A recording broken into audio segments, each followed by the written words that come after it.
Hey, yo, it's me, Pops Van Marmalade, and you're watching the Comics-Related Madness Network.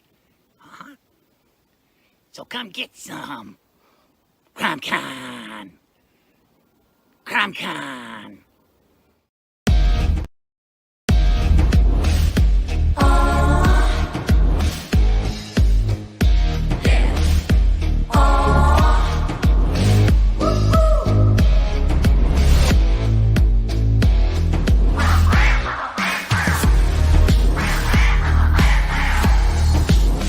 Your favorite podcast, it's Critical Blast.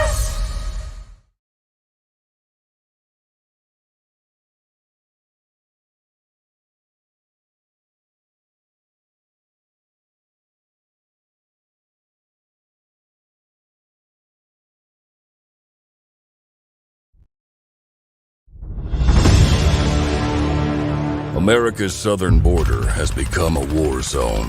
Human traffickers, drug smugglers, and terrorists flow across the Rio Grande with impunity, secure in the knowledge that no one will stop them. A distant federal government lectures Americans on their privilege while punishing overworked border patrol agents who were helpless to stem the tidal wave of invaders and determined migrants. Second-generation Cuban-American Marcos Zamora is a military vet, more patriotic than most Americans.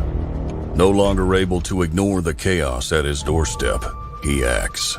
Joined by his best friend Gus, they hit the border every night, saving lives while stopping violent drug cartels and other opportunists. The government reacts with fury at Marcos' attempts to preserve American sovereignty, deploying the full might of their enforcement agencies. But Marcos understands that the only thing the rich and powerful fear is bad publicity, and he records every encounter. Whoever he is, this private American must be stopped. Illustrated by Richard Bonk and written by Eisner winner Mike Baron, Private American is his version of Captain America, and maybe a little Punisher, taking part in this ongoing, violent, and very real battle of good versus evil in the war for American sovereignty. Grab your copy at theprivateamerican.com. We have a secure border, and that is a priority for our administration.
And now for something completely different.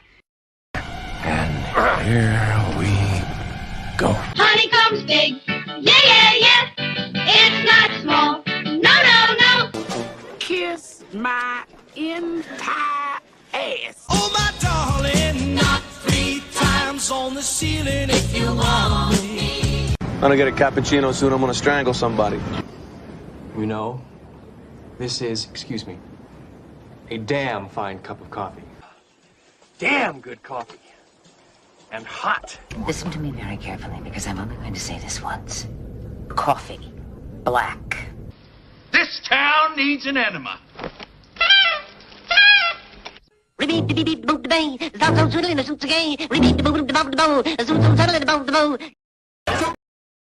So just sit right down, relax, open your ears real wide and say, give it to me straight, doctor, I can take it.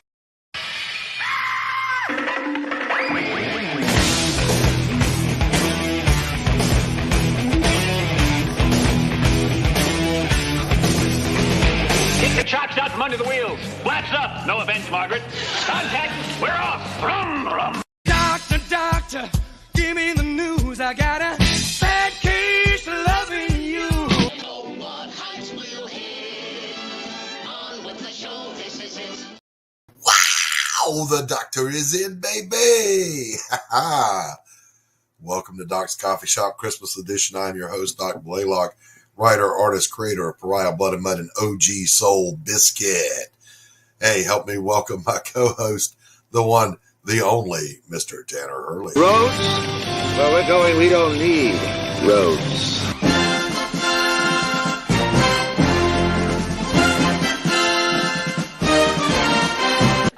Gordon Shumway, nice to meet you. Interested in a new Buick? Nonsense. I've not yet begun to defile myself.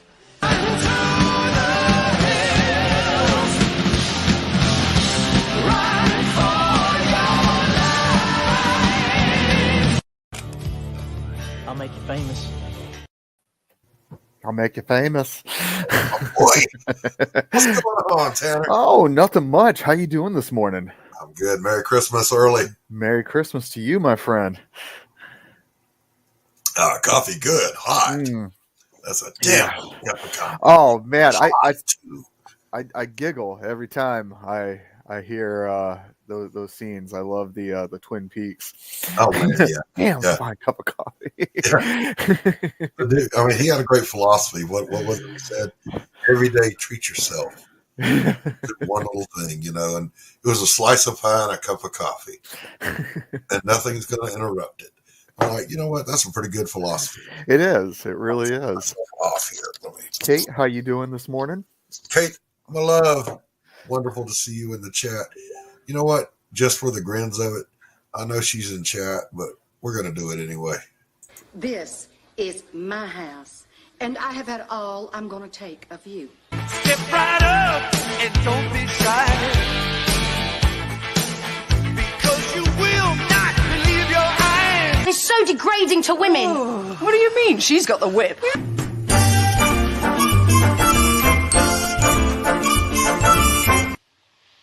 You know how to whistle, don't you, Steve?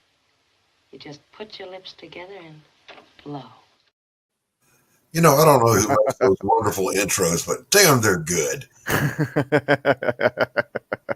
Yes, they are. Oh, my God. So here's some breaking news, Tanner.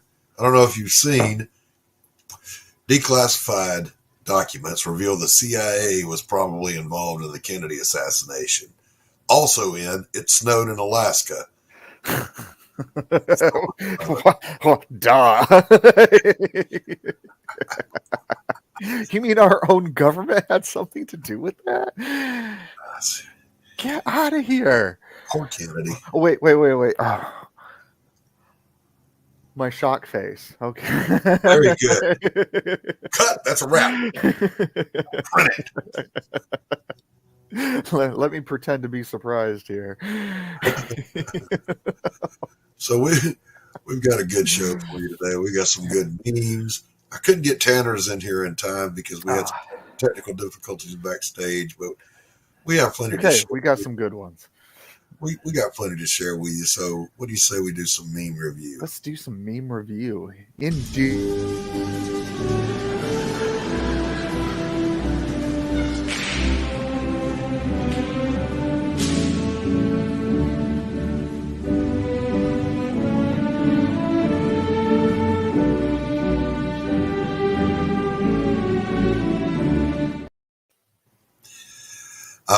Yes, yes, it's that time. Indubitably. Indubitably, the word of the day. I didn't say that word. So, see what we got here.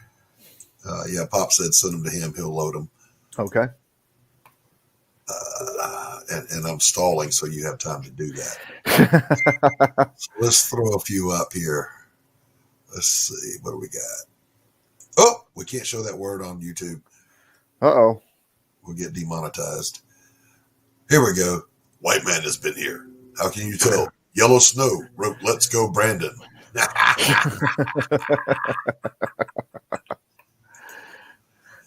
Elon Musk shatters world record after going a full 12 hours without killing himself after publicly insulting Hillary Clinton.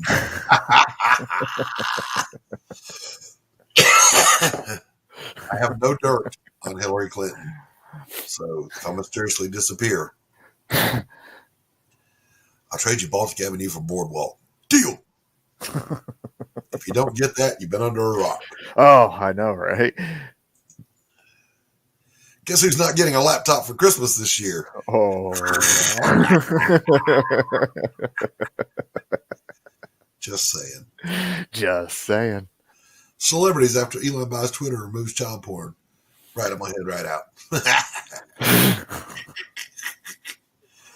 We're going to talk about that a little bit, too. I find it ironic that Democrats hate the only thing socialism ever produced that works. Oh. That thing works, man. I mean, the OG right now will go toe-to-toe with anything out there. It's so true. Here comes a big gust. No, wait, faded out, just a breeze. But whoo, boy, are those trees rustling way over there.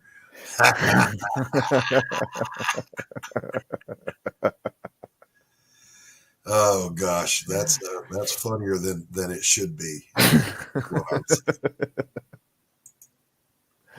There are two kinds of people in this world. Avoid them. This next one showed up on my Facebook feed. I don't know who shared it, but whoever did, if you're watching, thank you, because it made my day.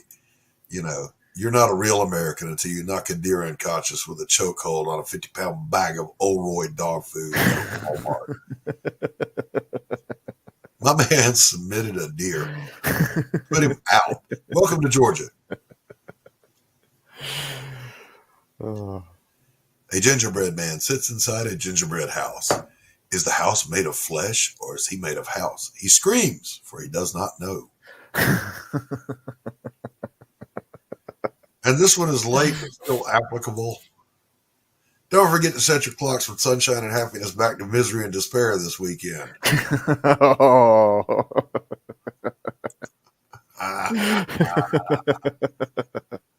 Oh my goodness.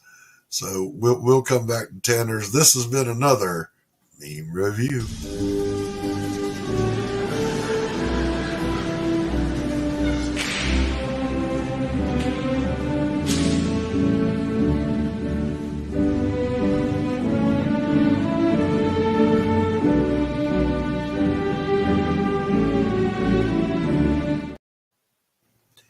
You know, my man flying through the air in slow motion there reminds me of the fact that all of my life, every single time I have ever fallen, it goes into slow motion.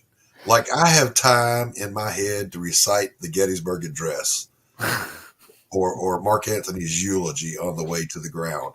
Well, holy cow, would you look at that? I'm falling down the stairs. Wow, I haven't spilled my coffee yet. Surely they hear this inside the house that I'm falling down the boom to the bottom.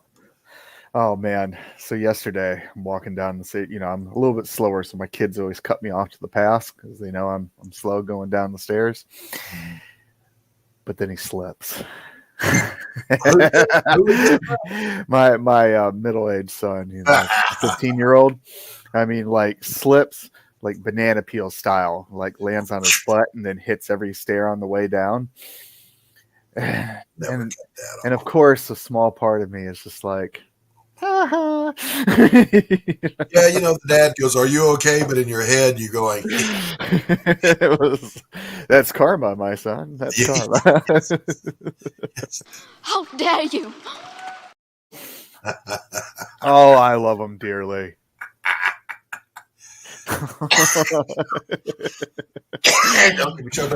So if you guys haven't noticed, I sound a little bit different. And I'm not wearing headphones because I'm running a new setup. I hope it's coming across clearly. I can't hear. It is. It's super clear. All right. Cool. Got a high grade webcam, which unfortunately shows me much clearer and has a built-in microphone. So now I don't have to wear those stupid headphones that give me a headache. Kate says, disclaimer, I was not in the backstage distracting those men. Tree Goblin is here. Hello, Tree Goblin. Good to see you. Amit Reyna is here. Amit, good to see you as always. Nice to see you.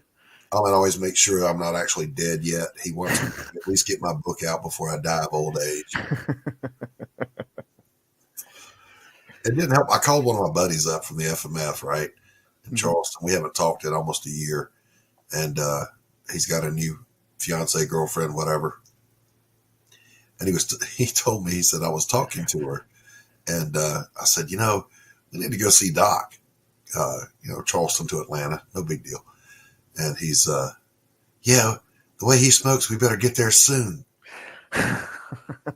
Oh, Kind of hurt me a little bit. Oh, we're going to redux. We have more memes. We have more, ladies and gentlemen, incoming memes. General quarters, man your battle stations.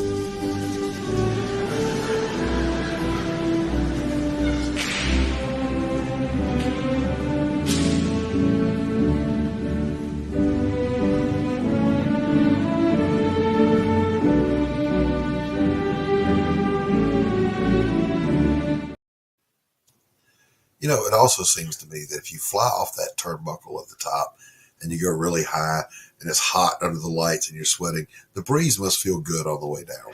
Yeah, it's got to. It's got to, man. It's got to. Like rappelling was always a hoot when it was hot. If you got your speed up, thank you, Lord. Then you have to climb back to the top and do it again. Work up a sweat. What do we got? 2017 Mario Kart Deluxe. 2020 Mario Kart Live. 2023. Oh, Tanner. Jeez. Ouch. I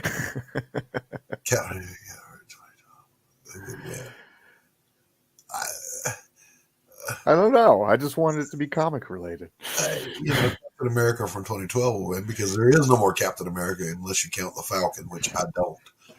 Bucky should have been the next Captain America. It's not racist. He's the only one with a super soldier serum in him. The newer Cap would whoop the older Cap's ass for one reason and one reason only. Molnar.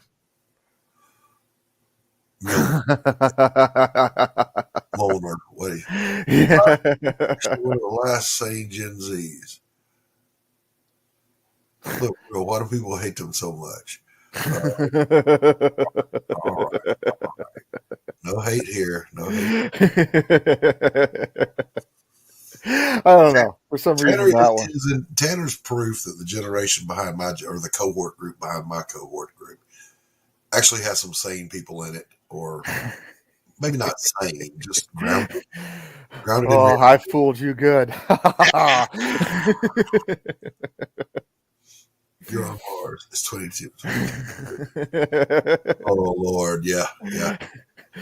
Demon baby. Poor Herschel. Has nothing to do with that meme. It just came in my head. What is 2022 when someone sneezes and you have flashbacks?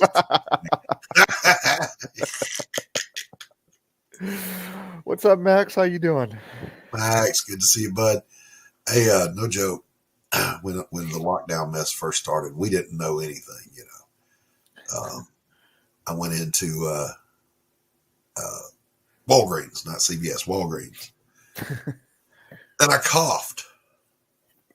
And I wasn't wearing a mask because, fuck you, that's why. I studied medicine. I worked in medicine. I know about enteric precautions. I understand how things are transmitted. That mask ain't going to do shit. So I coughed, and the 5 people in the store during the lockdown, their heads went and looked at me. And I said, relax. It's just my COPD, emphysema, lung cancer, tuberculosis. It's not COVID. And they all literally went, oh, okay. It was a joke. My God. Gotcha, bitch. Jeez. I love how you throw tuberculosis in there. And, yeah. Still not phased. Still not phased. Yeah. Well, I mean, the rule of thumb with enteric precautions, ask anybody that's ever worked in medicine, is wash your hands and don't lick doorknobs. Now, I still got it. I got the Omicron, but I got it while I was at home from my wife who was vaccinated. And while all that was starting, Gen Zers were licking toilet seats as a challenge. This, the Tide Pod generation. Tide Pods, yeah, Pardon me while I hack up a little. I'm not a hater. I'm really not. I just, question things. It is what it is, though. Put it out there. Yeah, I mean, see, we're going to see it. Darwinism, and it's fine. Hey, Stephen B, good to see you. Hey, what's up, my brother? Oh my goodness. So yeah, in the news. Wait a minute. I have We have something for this. I have a video meme for that. Next, another interesting story that's in the news. So in the news, Elon Musk continues to have balls of steel. It kills me. He pioneers electric vehicles and makes them cool. He's going to take us back to the moon with SpaceX. He buys Twitter, and the left has a meltdown. How dare you? How dare you?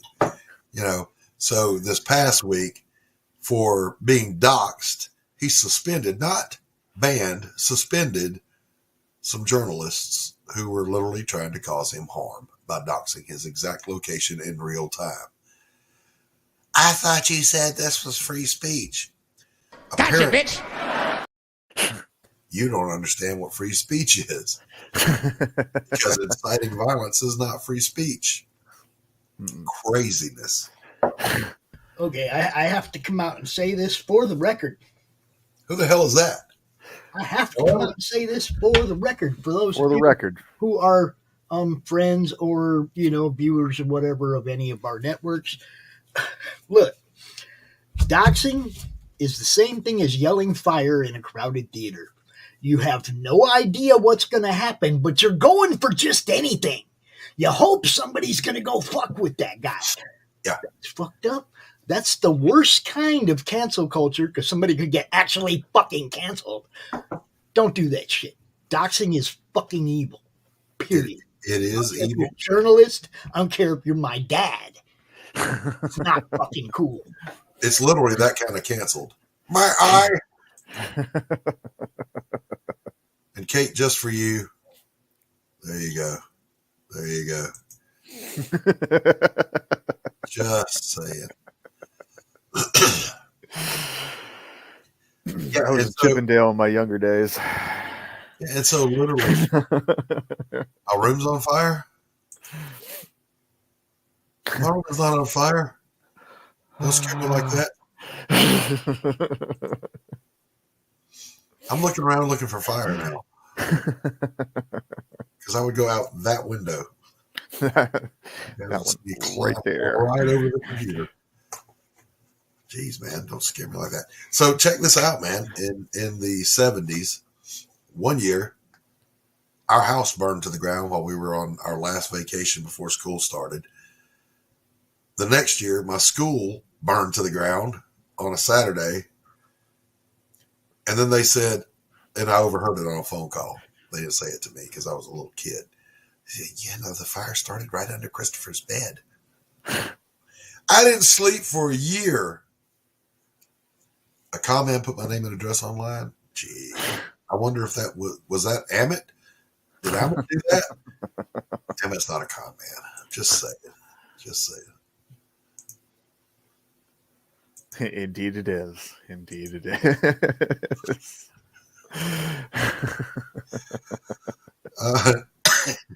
I forgot my next news item because him telling me my room was on fire drove it out of my head.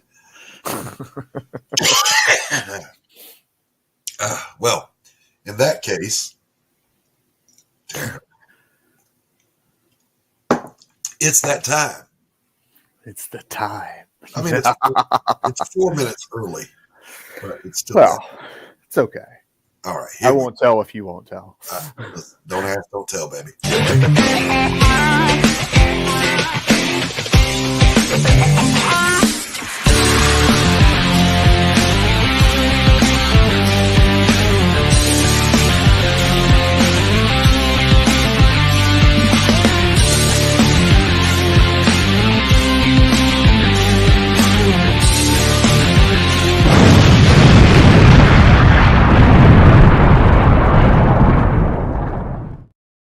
Good morning, everybody, on this wonderful day. We are going to discuss Frank Miller's Sin City. Okay, now, could I have pulled out all the individual issues plus the Dark Horse Presents comics with the original Sin City in it? Yes, but that's a lot of books. So we'll focus here on the original trade. This features Marv. This is Frank Miller's pivotal work outside of seminal work, honestly, outside of the mainstream. This is where he really took, the independent publisher to new heights and created this iconic, amazing story that would go on to become toys, movies, and even a game that wasn't published, but I have seen it out there. So if you know nothing about Sin City and Marv and the gang, I highly suggest you pick up this book. It is a ultra violent, ultra sexy, hyper realistic film noir. Itty bitty gritty. Itty bitty gritty. I mean, true grit freaking story. This is where it's at. If you know nothing about Sin City, and of course if I go over to my library, every book is just as great as the next. Don't let anyone fool you, because they're good. Those few where the movie adaptation was just as good, in my opinion. Oh well, oh god, getting me started. The movie adaptation was literally done by guys, Quentin Tarantino and Robert Rodriguez, who loved Frank Miller, and they wanted to bring out the true comic. So let that be a lesson to you, Hollywood. They took a comic and they fully adapted it to the screen and made a beast of a movie. Just great. The book is amazing. It's more in depth than the movie, but it's really, really good. Oh man. I'll say this, man. To me, Sin City is to graphic novels what Operation Mindcrime was to albums. They seriously. And if you don't know what Operation Mindcrime is, shame on you. Do yourself a favor and look up Operation Mindcrime on YouTube. You'll thank me in your prayers. Yes, you will. So this has been another Great Moments with Tanner Hurley.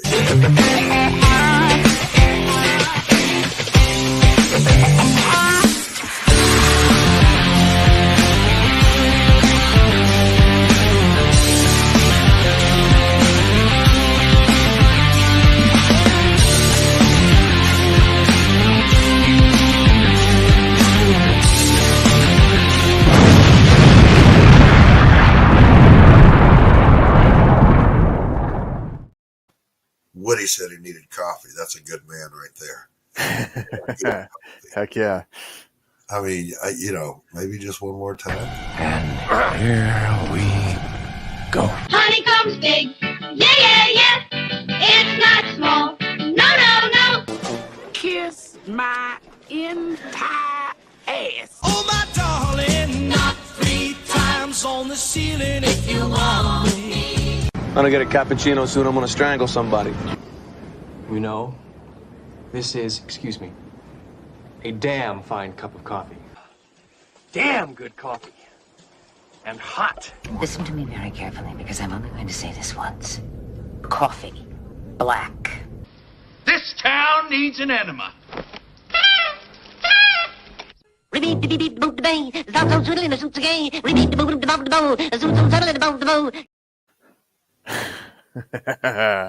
It does a body good. Indubitably. Indubitably. I can't even say that word. I'm bringing it back. Bring it back, baby. Good to see everybody in the chat this morning. I hope you guys are having a great weekend. Just a good time right now to kick back with a cup of coffee, chill out, relax, have some good conversation. It is. This is literally. Okay, maybe not literally. It is figuratively or demonstrably or illustratively kind of how I have conversations when I just hang out at the house with my friends. We just talk. We chat. Sorry, now that I got Frank Miller on the mind, have you heard who's going to be doing one of the new Sin Cities miniseries under the Frank Miller Presents? No, I didn't even know about this. Oh, get this. Milo Manara. I don't know who that is. You don't know who Milo Manara is? What I'm saying to you right now. Shit. Right now is nobody cares. I'm lying. I'm just kidding. I about freaking died. I was like, oh my God. Look, as far as comics go, in the 90s, I was frozen like Steve Rogers and then thawed out last year. So I've been out of the loop for a minute. Yeah, but I mean, like, not just 90s. I mean, he was doing amazing stuff for heavy metal in the 80s. Oh, now see? Oh, no. See, now I know. And then, most recently in the 2000s, he was responsible for doing that Marvel cover of Spider-Woman. Shoosh. What the fuck is that? No. Get the fuck out of here. I'll shut this whole motherfucking show down. Don't do that to me. Look, what do you mean, Shoosh? Say whatever chat wants to. You don't get to Shoosh Pops because Pops has the button. Right? I'm just saying, the chat. Yeah, that was real shock right there. Yes.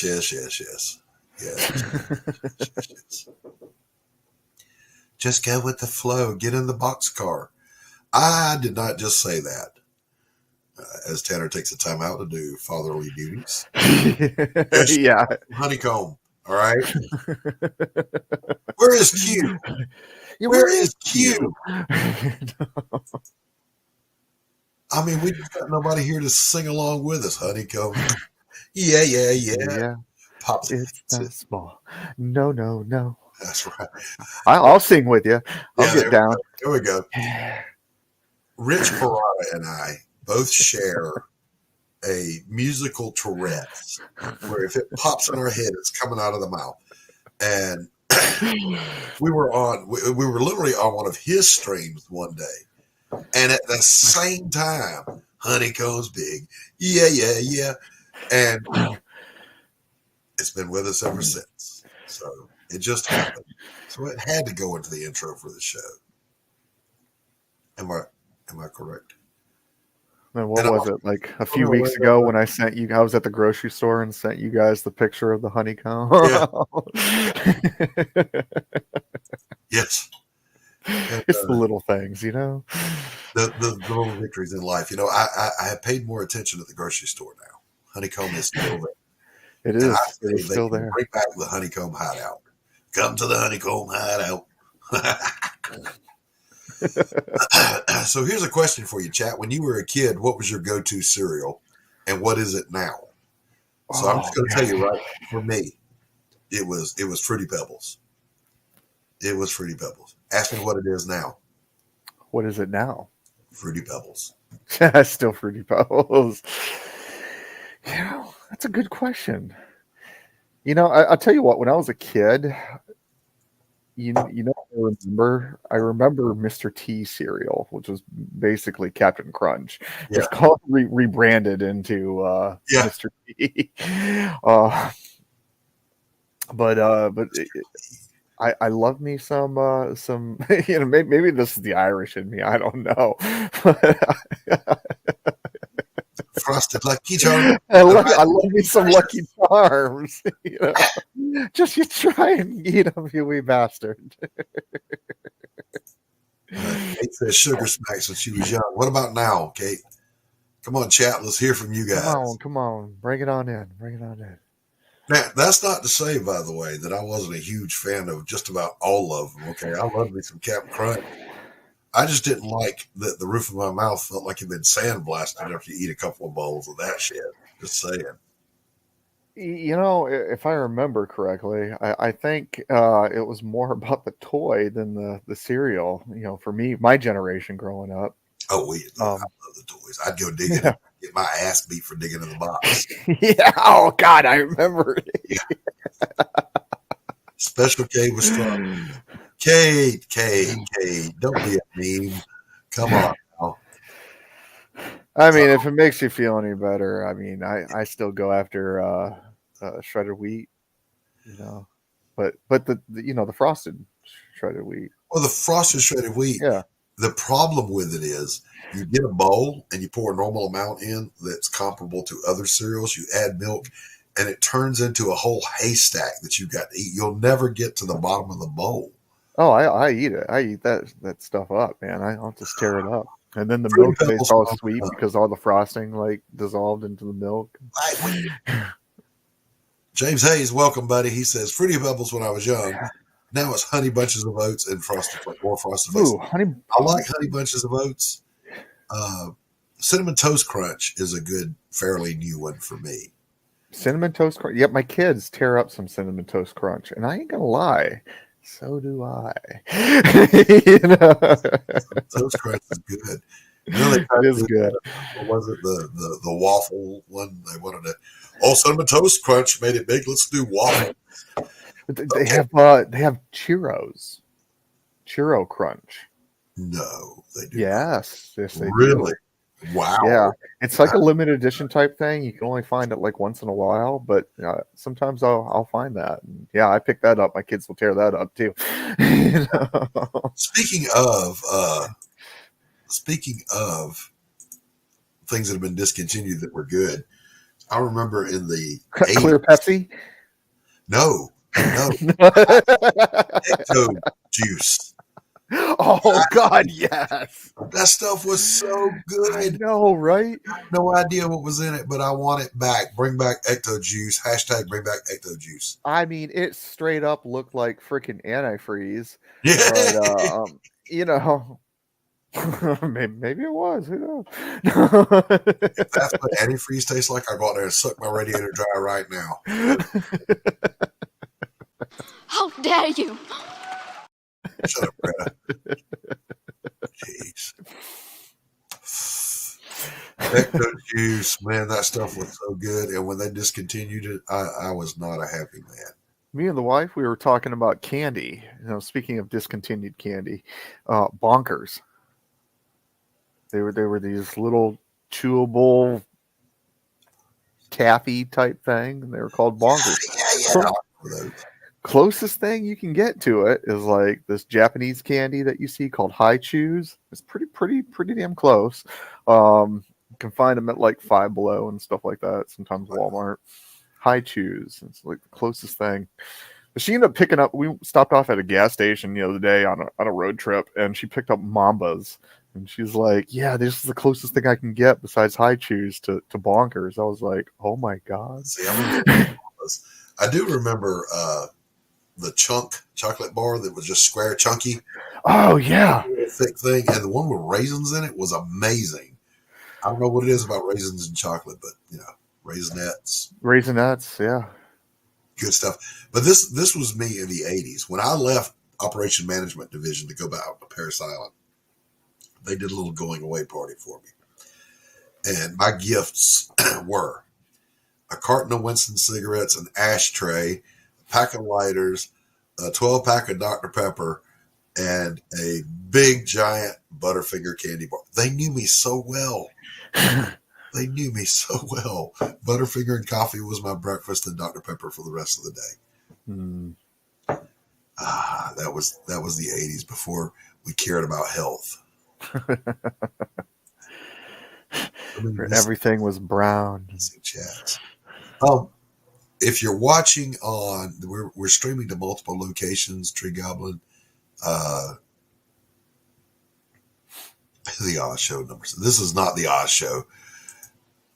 Rice Krispies, Snap, Crackle, and Pop. We're streaming to several locations, so some people are typing in one chat, some are typing in another one. We see them all here on StreamYard.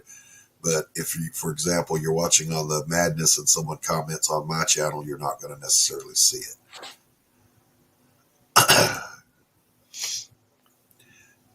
Sort of, just because we're in the multiple locations, yeah. So we're reaching that moment in the chat or in the show, Tanner, as you know, where we're going to drop the link. Fanta, my love. Fanta, how are you? We're going to drop the link. Pops, can you drop the link into the YouTube channel and pin it? And because it is our Christmas edition, I'm not going to require you to pay the entrance fee to come on. I'm going to only ask once. Don't come in here like that dude was on Rose's show last night and slinging around fucking words we can't use. I'm just only going to say it once. I'll be booting anybody that acts a fool.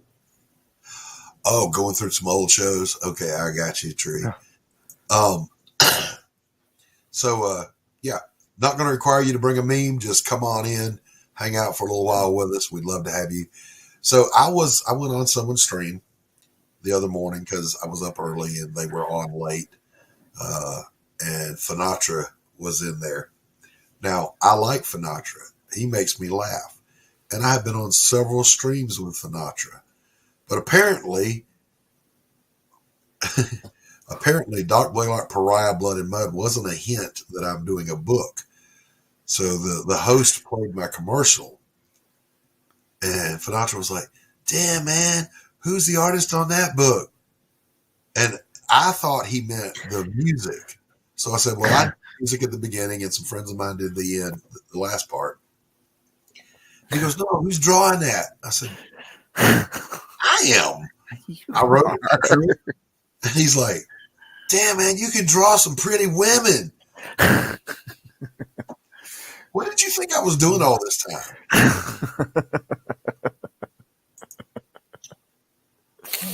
So what we're going to do, we're going to play some commercials so we can warm up our coffee and we'll let our guests in.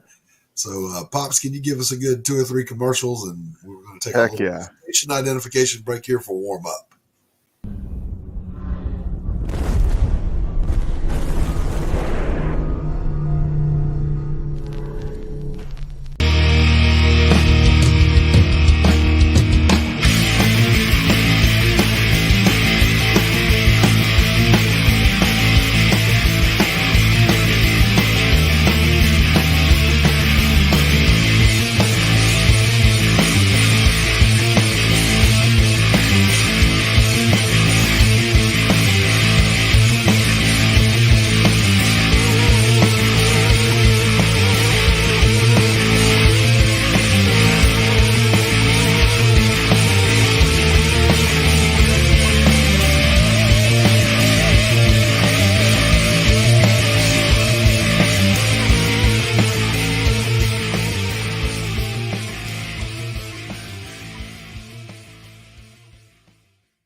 Oops, caught me off guard.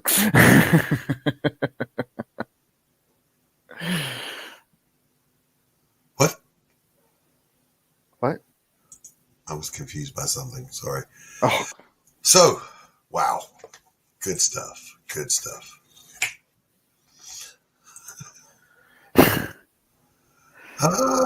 The chat is on fire today. Why is there no one backstage to come hang out with us? I don't know. Where is Q? He must Am I on the holidays or something? You know, he's got something going on. Well, yeah. I mean, yeah. I'm on.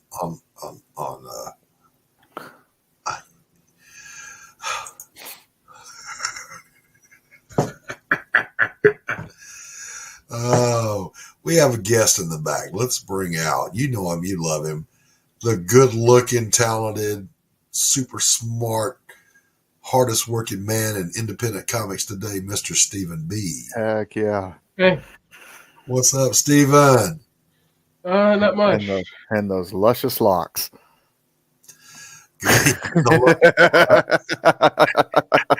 What's going on, brother? You know the usual. Heck yeah. Always working. Always working. Nice. I like the perspective on that. You probably think he's running on the road, but hold on. He's running up the wall. Actually, he's running on the side of the building. Hell yeah. There you go. Nice. Cool. So, Stephen, what are you doing for Christmas this year? Wait, before you answer that, more important question. What was your go-to cereal when you were young, and what is it now? I mean, you're still young, but you know. I don't know if I have a go-to cereal. Over here we eat like Kellogg's Special K's or something like that. Special K. So when you were a little kid, you're telling me your parents made you eat special. You didn't get Fruit Loops or Fruity Pebbles or I have Raisin Bran. Raisin. I don't know what to say to that. But if I had to pick one of the others, it would probably be Lucky Charms. Hey, yeah, that's what I'm talking about. To that Raisin Bran, and you'll be golden, bro. Golden.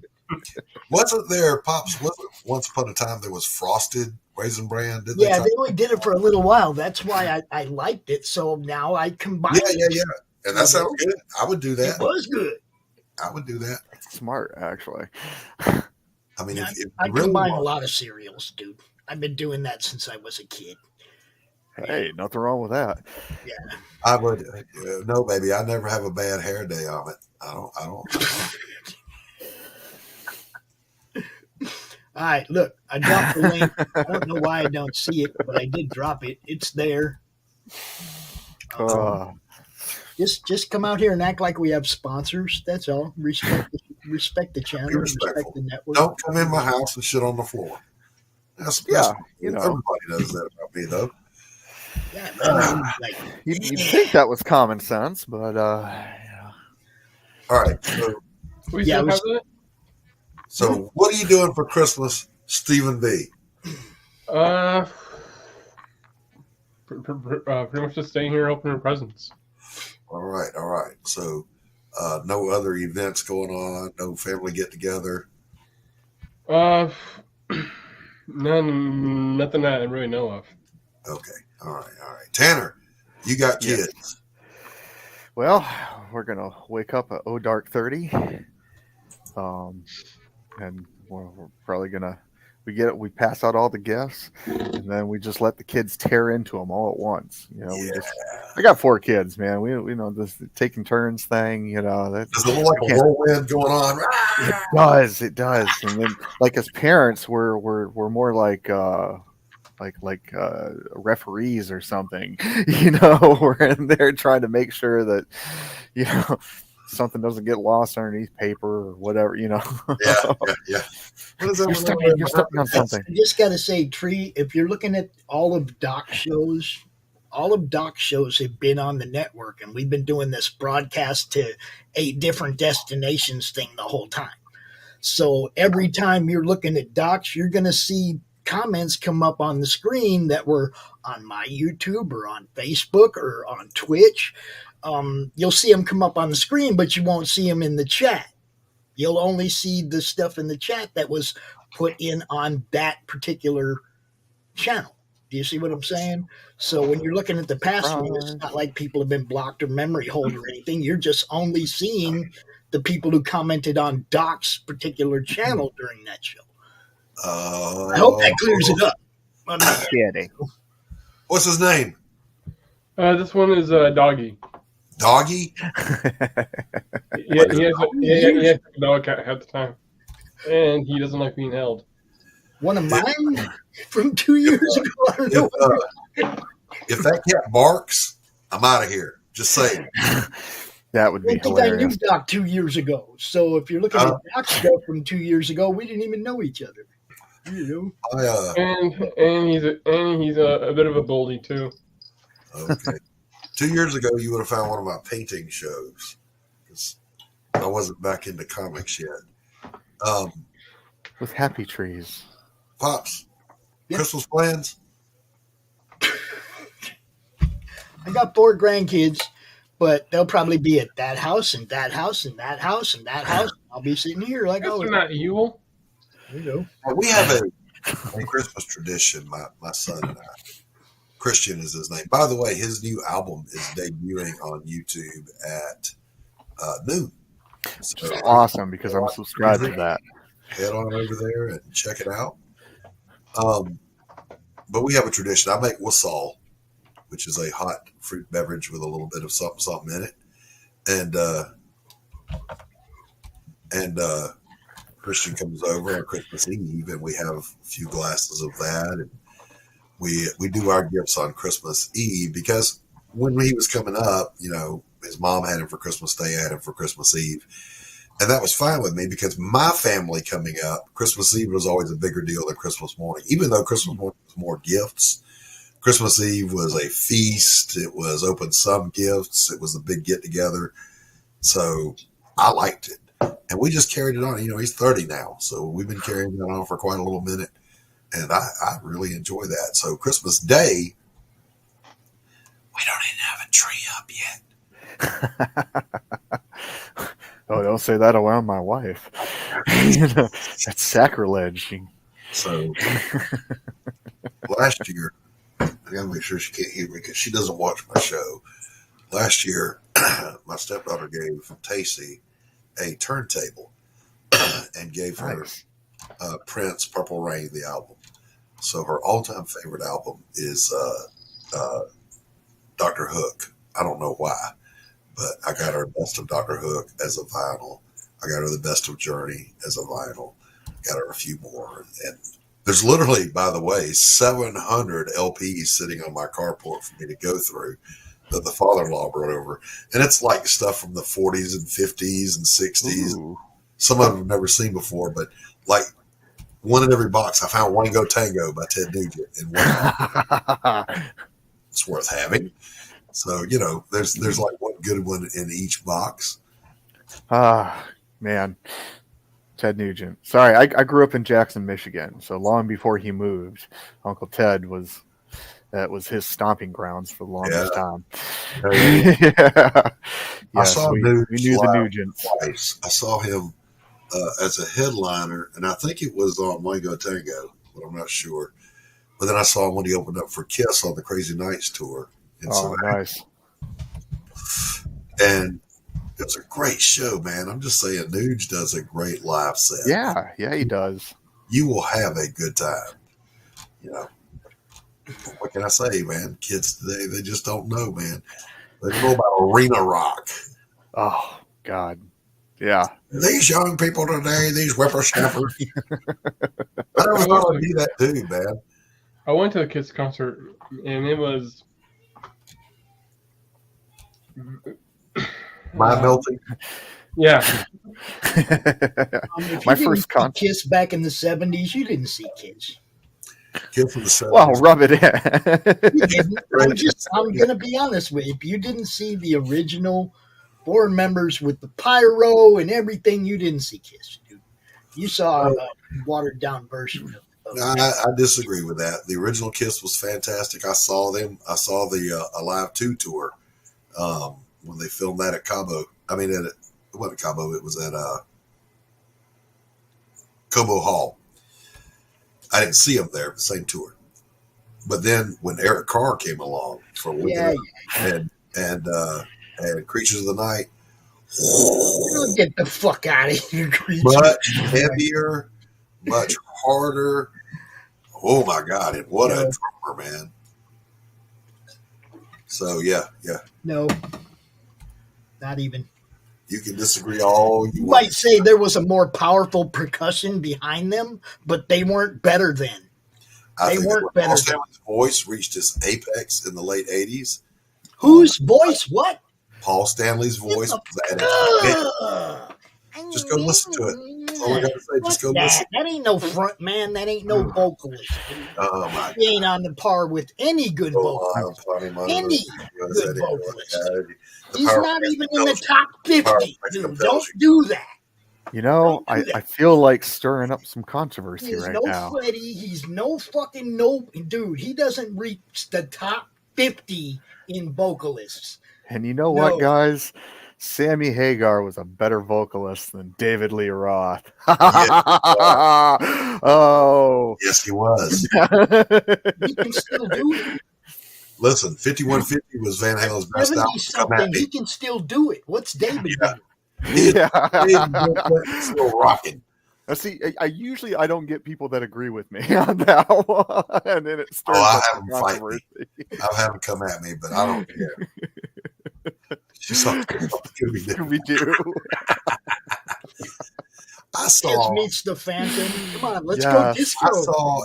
It just came up on YouTube. Baby. It was. Get the fuck out of here with this. I saw Gene Simmons' first televised interview was on Tony Tennille's show, the Captain and Tennille. Came out in an interview, and it was his first time on national TV. Gene Simmons live yesterday said the government told you to do it. Just do it. Fuck you. Whatever, man. Whatever. Well, people. I don't look to my celebrities for my political advice. Yesterday, if the government told you to do it, you should just do it. Could you see Gene Simmons 25 years ago looking at himself today? Listen, here's the thing. He would bitch. He on would his slap show, his own ass. Family Jewels. He said he was having plastic surgery for the first time, and they live did it, right? Uh-huh. Go back and look at the videos of Gene Simmons in black and white when they first started out. He had that big hook nose, and then later on you see it's perfectly straight. Either that's two different Gene Simmonses. No, he's had facelifts and all kinds of shit. Or he had surgery. I'm just saying. That dude is vain as fuck. He's had facelifts and all kinds of shit in the last He few had years. a hook. He had a hook back in the day. And now, straight as an arrow. That's when he changed the makeup. So, just saying. It's like the Nikki Sixx thing. There's this, the Paul McCartney thing, the Nikki Sixx thing. Wait, is it always bass players? Oh. Bass we players. might have just found something. There's not two genes. Dun, dun, It's the same. dun. Don't ask for plastic surgery. Just say it. There's not two genes. That's doppelganger. Yes, Scooch by Britney Spears on vinyl.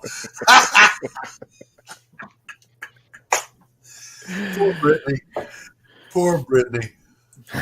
Oh, that girl. Listen, when she first came out, I was like, okay, for pop music, it is what it is. It's listenable. You know, if you're at a Waffle House at 2 o'clock in the morning, somebody puts that in, I'm okay with that. I ain't heard shit in the last 20 years that doesn't make me want to just slip my wrist and jump in front of a bus at the same time. I'm just saying. Well, I mean, nobody can't argue with you. I can't argue with you either. It's really gone downhill. Yeah. You know. I blame auto tuning. Auto tuning, and there's somebody did a video about it actually. A composer or somebody literally showed the progression of dumbing down over the last 25 years. Yes. There was a guy who who's on American Idol. Yes. And I forgot who was one of the judges, but he was singing, and pretty much after she pretty much after he stopped singing, the judges, well, the guest judge, she wasn't really that kind, saying all you had no talent and stuff like that. It's just not there. So you know what the guy pretty much said to her? What's that? You know the difference between you and me? I don't use auto tune.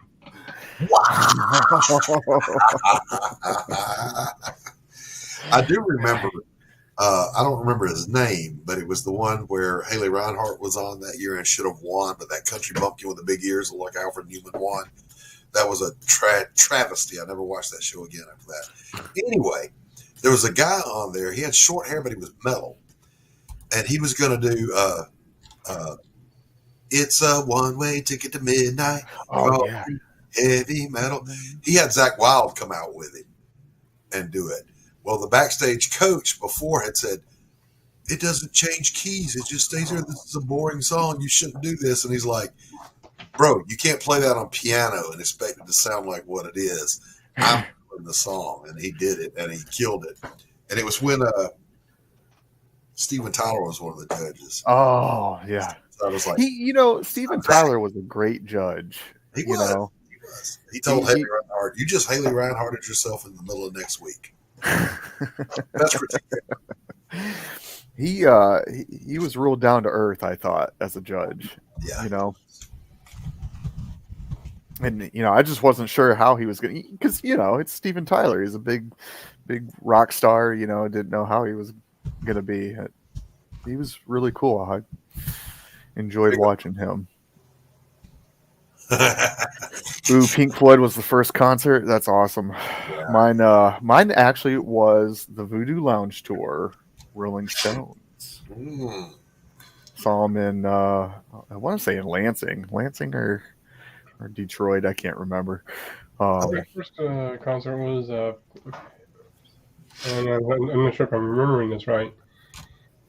It was either Def Leppard or Nickelback. So you're the one's a little bit better than the other. I ain't gonna lie. Nickelback show. My first was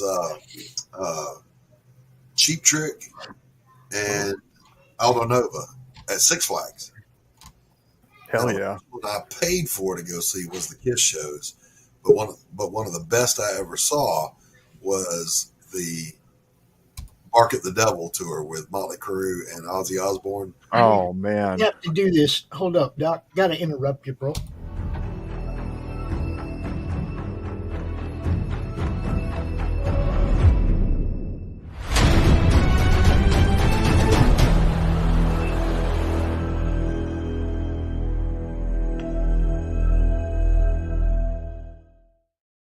Everybody's Max. What's up, Max? My own intro. Max, that was nice. You weren't interrupting me. I was already about to click on it. Okay. What's going on? My concert was Striper. Nah, that drama ain't dead. There's 10 people trying to testify. Admit it. Admit it. There's 10 people trying to be that dude. None of them measure up. None of them. So what's going on with you, Max? First show was Striper? Yeah, Striper. For real? Yeah. I saw Striper. They were good. Yeah, it wasn't bad. I mean, those guys could jam. The first concert, and then the first concert I went to by myself. Well, not by myself, but hey, Max. What's up? Camera's up here, bro. Yeah, it's up here. first show I went to myself was Guns N' Roses and 9 Inch Nails. Ooh. And 9 Inch Nails got booed off the stage. Yeah. Really? Yeah, they did. Wow. Yeah, I've seen that happen a few times. I saw Mr. Big get booed off the stage opening for Rush. And there's a reason, though. Or no, it was Candlebox. Candlebox came out, and the first riff they played was the opening for Spirit of Radio. And the guy goes, "Hey, do you know who we are?" And the crowd was just kind of, "Why are you playing Rush music?" And dude goes, "Well, we're not Rush." And people started throwing shit.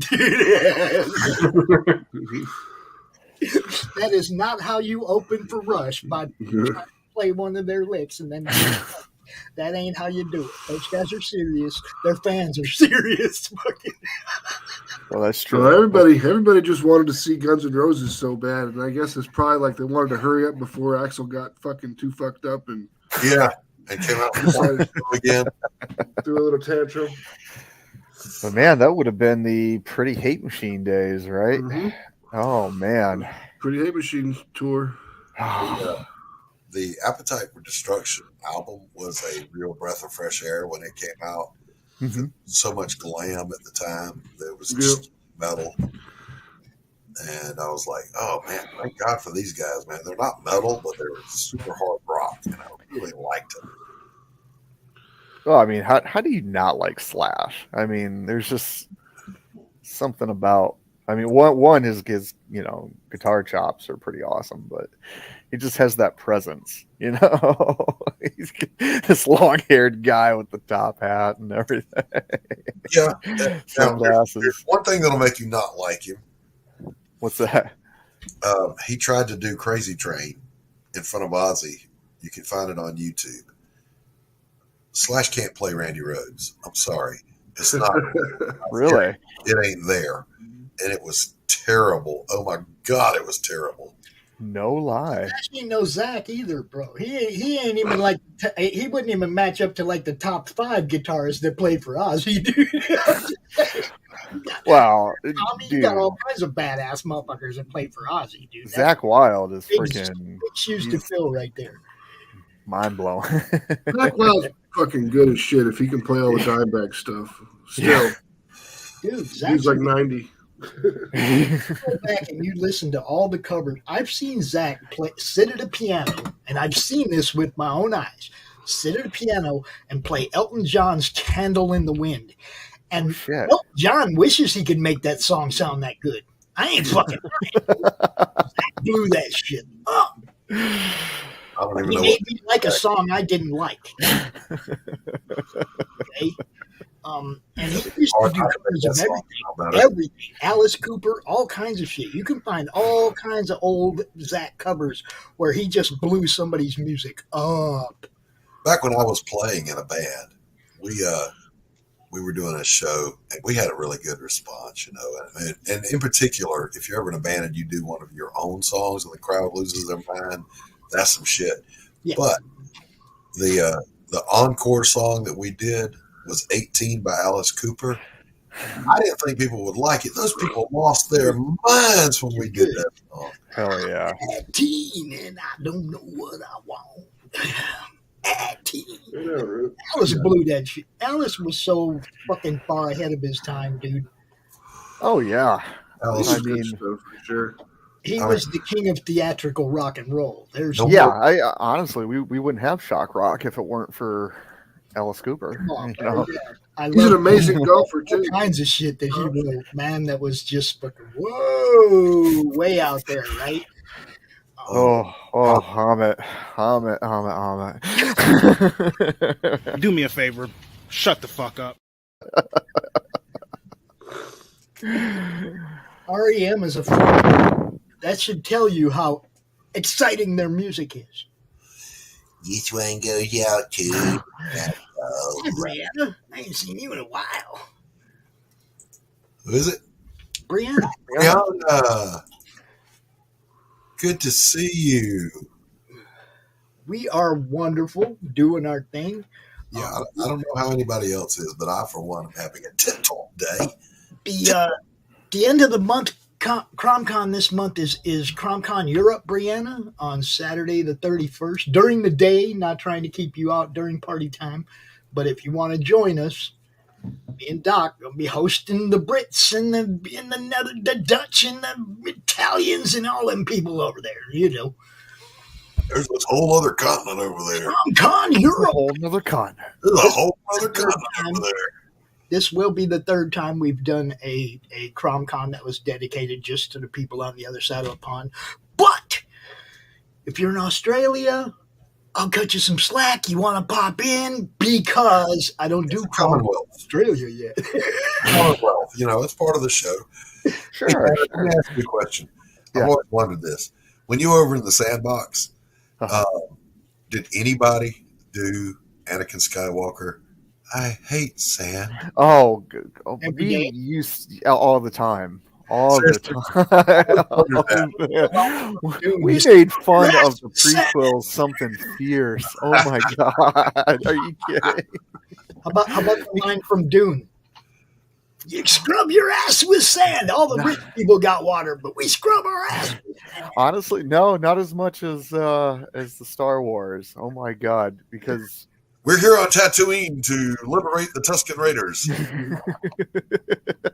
And we'd make stupid videos and you know, with you know, portable camera at the time. Oh, you gotta share one of those. The Haji shot, it's like 240p. Yeah. You gotta share one of those one day, man. Actually, I got a video that my friend made. I'll have to find it. I gotta find it. All right, we'll do that one day. Yeah, the sandbox. I mean, you know, if ever you were actually on Tatooine, you know, just say it. Man, we had this one. It wasn't our unit, but we had found this video where it was this cav unit, and they're wearing their tank, you know, armored cav, so they're wearing their tanker boots, which look like something out of Star Wars, anyhow. And he, you know, it's like a platoon sergeant, and he's talking to like this young guy, like he's like Luke or something like that. Oh my gosh! And they brought lightsabers out, and then I guess when they came back, they ended up, you know, adding special effects to it and everything. But I remember we had that video and we were like, yeah, these guys are so cool. Very cool. Very cool. Max, what about you? There had to be some Tatooine references. All the time. There was Tatooine references constantly. You know? It was like, where's Luke? The second sun gonna rise. I don't know, but if I see Obi-Wan coming over that hill, I'm dropping his ass. Sarlacc jokes. Oh, wow, yeah. Oh, yeah. You know, then there's the gallows humor, and he's like, I used to live here, you know? And he's like, you're going to die here, you know? Dark humor. Dark humor abound. What happened to Roland? He fell in the Sarlacc pit. See, if I had gone with Kaz went, it would have been, you know, the latrine would have been the Sarlacc pit. Oh, I'll be right back. Oh, we had other jokes for the latrine. You all chase Max away straight to the Sarlacc pit. We scared Max off. We scared them both off. These are compression gloves. I have issues with the joints in my fingers. Not the joint in my fingers, the joint. He has no issue. Not to be confused. Actually, copper tone compression gloves. They seriously help my being able to. Did you get this one too? In the desert, yes. The latrine was called the IDBC. That's the Iraqi Dick Beating Center.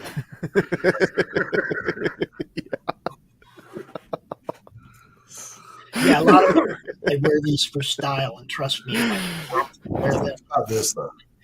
That's as close as I get to Big Pharma. You're standing for a watch, and you see an old man with a beard wearing Obi-Wan Kenobi robes coming over the hill, walking toward you, making those sounds. You're gonna drop him. I'm sorry. He's a movie right there, baby. Do not be trying to imitate the cat dragon. Just don't. 600 meters, 2 up, 1 left. That's it. Across the perimeter. Drop him. I had a buddy that was in Lebanon, and right after the Beirut explosion, he's a Marine, and he literally showed me a skull with a hole in it, and he goes, "This was my payback." He said, "After that was over, I caught this dude pacing, where they would measure distance by pacing, so they could line up their mortars." He goes, "I watched this guy. He was suspicious. He was pacing, and then he pulled out a radio, and we did it. And he gave coordinates." See, now, I want to tell you guys the difference between desert over there and desert over here. Okay, desert over there, they make Tatooine jokes.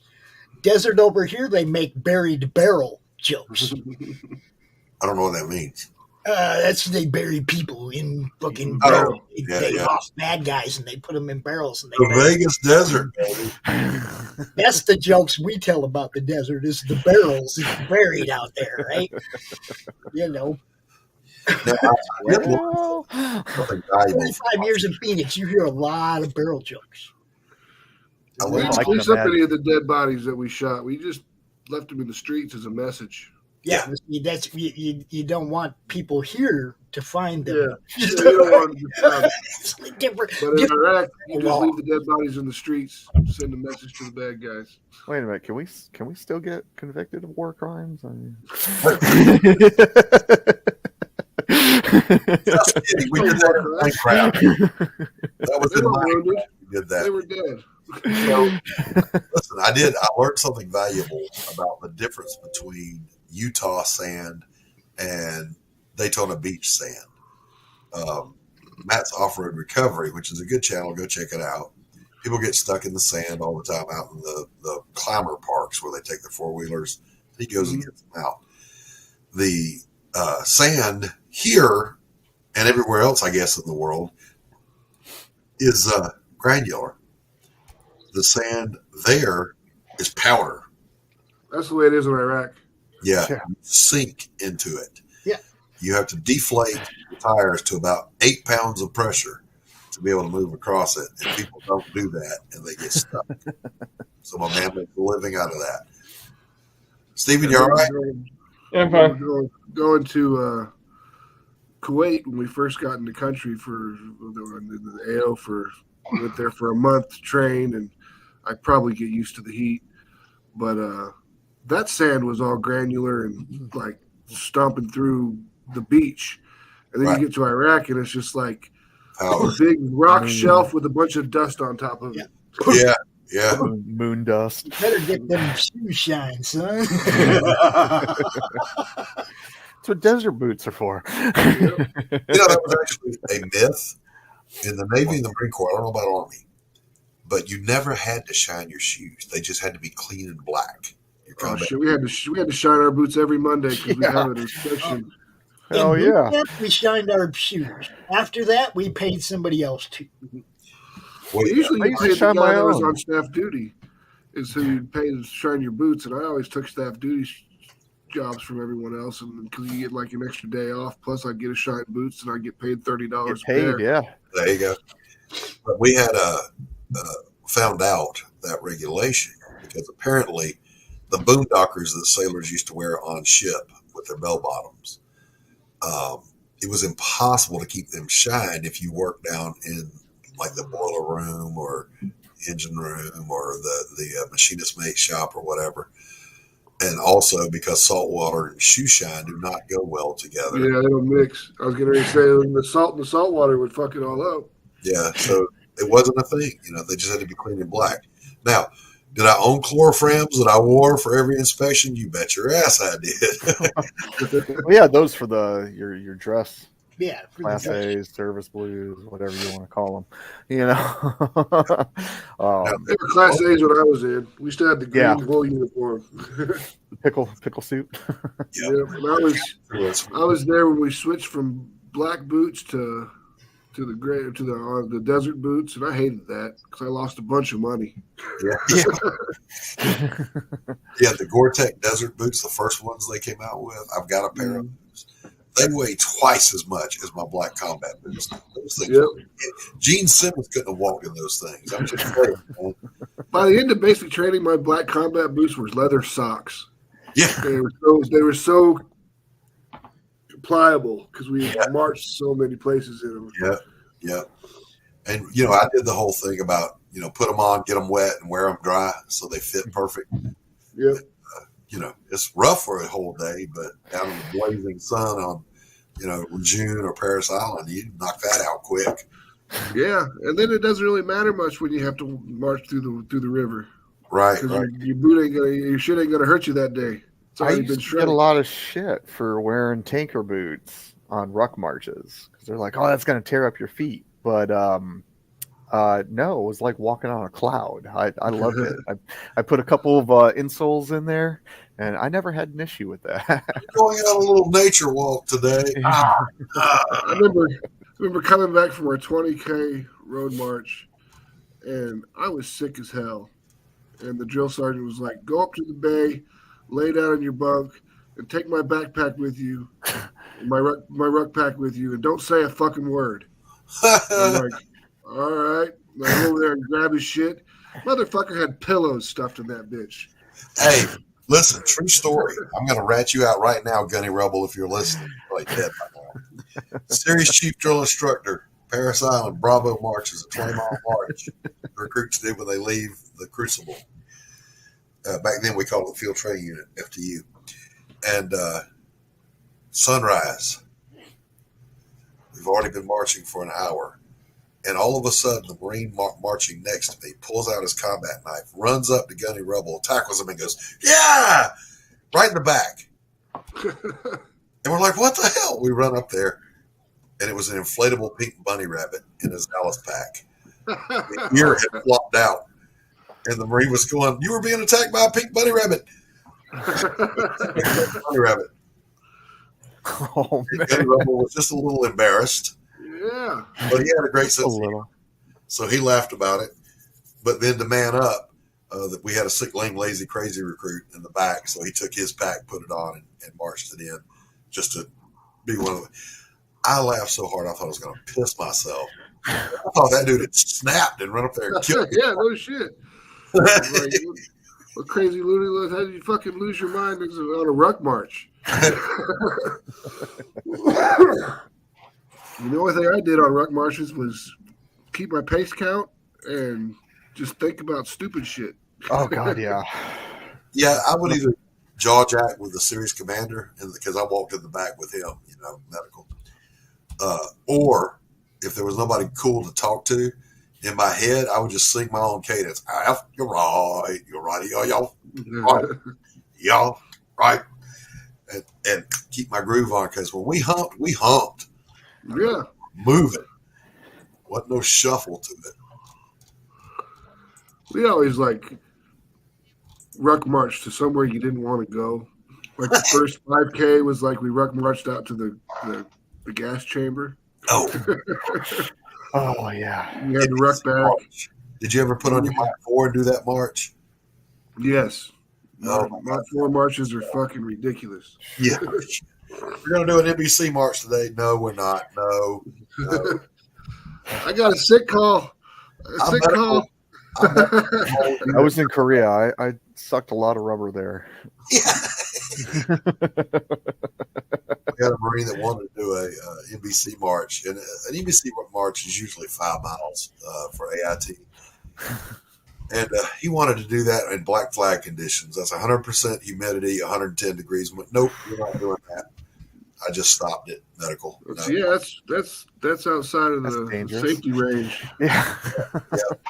Safety officer would have been like, no. Well, I remember when we actually had some medics that got in trouble because they assisted us in. Well, no, I say us, but there was one of our units, infantry guys. A soldier had done fucked up. So what they did is they literally smoked him until he passed out, and then they would have the medics resuscitate him, give him an IV, and then continue to smoke him again. Needless to say, all these people got some sort of administrative action against them. I can't remember. An IDC corpsman, or an SF medic, because they can kill you, put you back together again, and do it again. But that's what I remember thinking. It was brilliant, honestly. I was like, I don't know why these guys are in trouble. That's kind of smart. I don't know.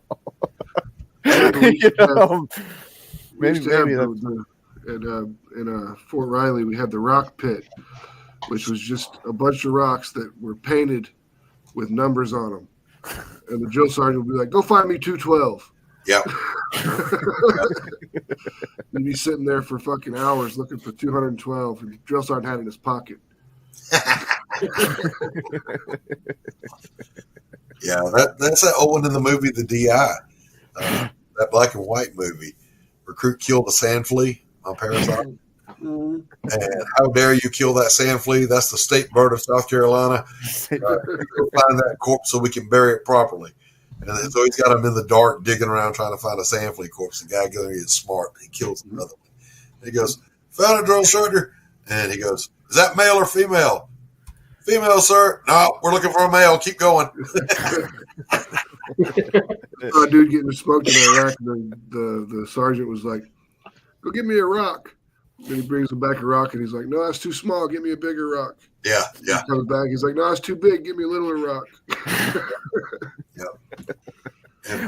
We made a kid. He lost the key to his little chew, so we cut out his living quarter, his housing unit. Yeah. So we were like, okay. So we cut out a big cardboard Flavor Flav type key. And wear that everywhere. And they started changing the army, and they're like, "That's hazing. You can't do that anymore." Bro, hazing was a thing. Listen, you didn't make your bunk up right. Yeah. You had to wear your sheet over your head and run around the division twice yelling, "I'm the catch edge ghost. I'm the catch edge ghost. I'm the catch edge." And then we had a guy doing that. And they found that never happened to us. Sea bag. He made him put the sea bag on empty and run around. And said, "You have to pass him twice," screaming, "I'm a dumb dead paratrooper. I'm a dumb dead paratrooper." I remember there was someone left their wall locker unsecured. We were coming back from breakfast chow. We come down into the bay, the little starship thing that we all stayed in, and you just see shit flying out the windows. Drill sergeant's just throwing shit left and right, and then here comes a fucking bed. And it's like, Jesus Christ, what the fuck's wrong with these dudes? Man, we had the Sergeant Major. He was the second highest decorated man in the Army, and he was a Special Forces guy, Sergeant Major Smith. And I remember him he did a mass recall of the entire battalion, and because the barracks just looked horrible. So he pulls out all the NCOs, all the soldiers, and then thank God I had just gotten back from Iraq, and I promoted a staff sergeant. And so he's like, "Staff sergeants that don't live in the that have nothing to do with barracks," he's like, "Step on out." And of course, I have family, so I lived on post housing. And he's like, "You guys have nothing to do with this, so you can go home." I was like, yes. He was fair. He was very fair and impartial. Our commander, not the sergeant major, but the commander. We had our barracks were all fucked up once, and he made everybody, even the lieutenants, do GI party. Oh, yep. Hell yeah! We call it marching party. Yeah, but listen. For those of you that are even listening to the sound of my voice right now, and you're contemplating going in to any service, understand this: your barracks are going to get hurricaned. Oh yeah. It doesn't matter how good. We went to chow, just like Max said, came back, and there were bunks defying the laws of physics, hanging from the ceiling, standing. The place was trash. You got 4 minutes to fix it. Do it now.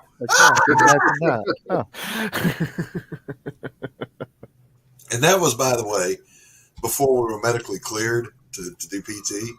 Yep. But they had the thing where they get around it. Pop towel on your butt, pop towel on your butt, pop towel on your butt, pop towel on your butt, pop towel on your butt. Yeah, you do that. I used to call them cockroaches. Yep. Yeah. Or ghost turtles. Swim the deck. All the different names for all this stuff. All right, listen, never get veterans talking, okay? Yeah. Never. It's true. It's about that time, ladies and gentlemen. We're going to wrap this one up. We wish you a very Merry Christmas from Doc's Coffee Shop. I want to thank Max for popping out, Steven for coming out, Pops for producing, co-host Tanner as always. Chat, you guys rock. Pops, play us out of here.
The doctor is in, baby. This is Doc Blalock, and you're watching the Madness Comic Network.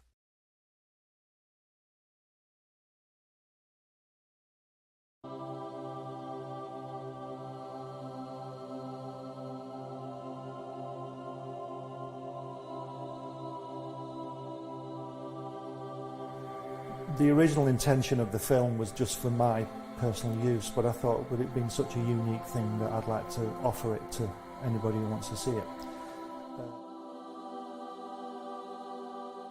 Things like that. And it's just a unique film of him. He says, I beat you. He says, they say we came in under the dead of heat. He says, that's not true because I beat you. And the American said, well, he says, if you like to think so, he says, but I know a real story. He says, I know I clearly won that one.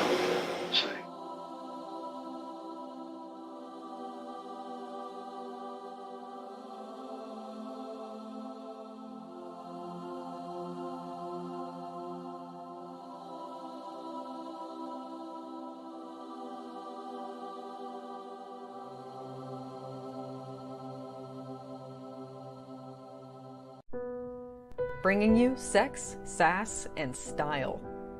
Buckle up and unlock your imagination for a fun adventure with these death-dealing dames. They sail the galaxy in search of spoils. The most dangerous acquisition, and the most fruitful, are the legendary Splinters of Yggdrasil. The Splinters are magical artifacts forged from the Tree of Life that wreak havoc on the universe. The missions are perilous, but the bounty is glorious. Enjoy our hyper-fictional wonderland. How is a pirate ship sailing through space? 'Cause magic. How do they heal so quickly after battle? 'Cause magic. How are they able to communicate through jewelry? 'Cause magic. It's all about the characters. Abo, rough, robotic, ready. Mo, carefree, callous, courageous. Mistress Graven, daring, diplomatic, dominating. Betsy, academic, accountable, aristocratic. Nefara, ancient, assured, adrenaline junkie. Bruto, proud, prominent, protective. Fisty, independent, incendiary, invigorating. Roxy, superficial, scarred, secretive. Once you get to know this diverse crew of mythical miscreants, you'll be anxious to find out what trouble they'll get into on the next episode. Go to abogrizzly.com and order both halves of the first episode today. How do you end this thing? How do you put the where's the brakes on this bus? I forgot. Jazz hands. Jazz hands. Comic Books for Kids provides comic books to kids in hospitals and cancer centers across the U.S. It's a place where we can all work together to make sure every child has a comic book. 100% of all proceeds go towards the kids. It's about making a difference, and while they're in the hospital, allowing them to fly like a superhero, battle dragons, or rescue teddy bears. We are in every state in the country and now support over 160 hospitals. Every month, we add more. Visit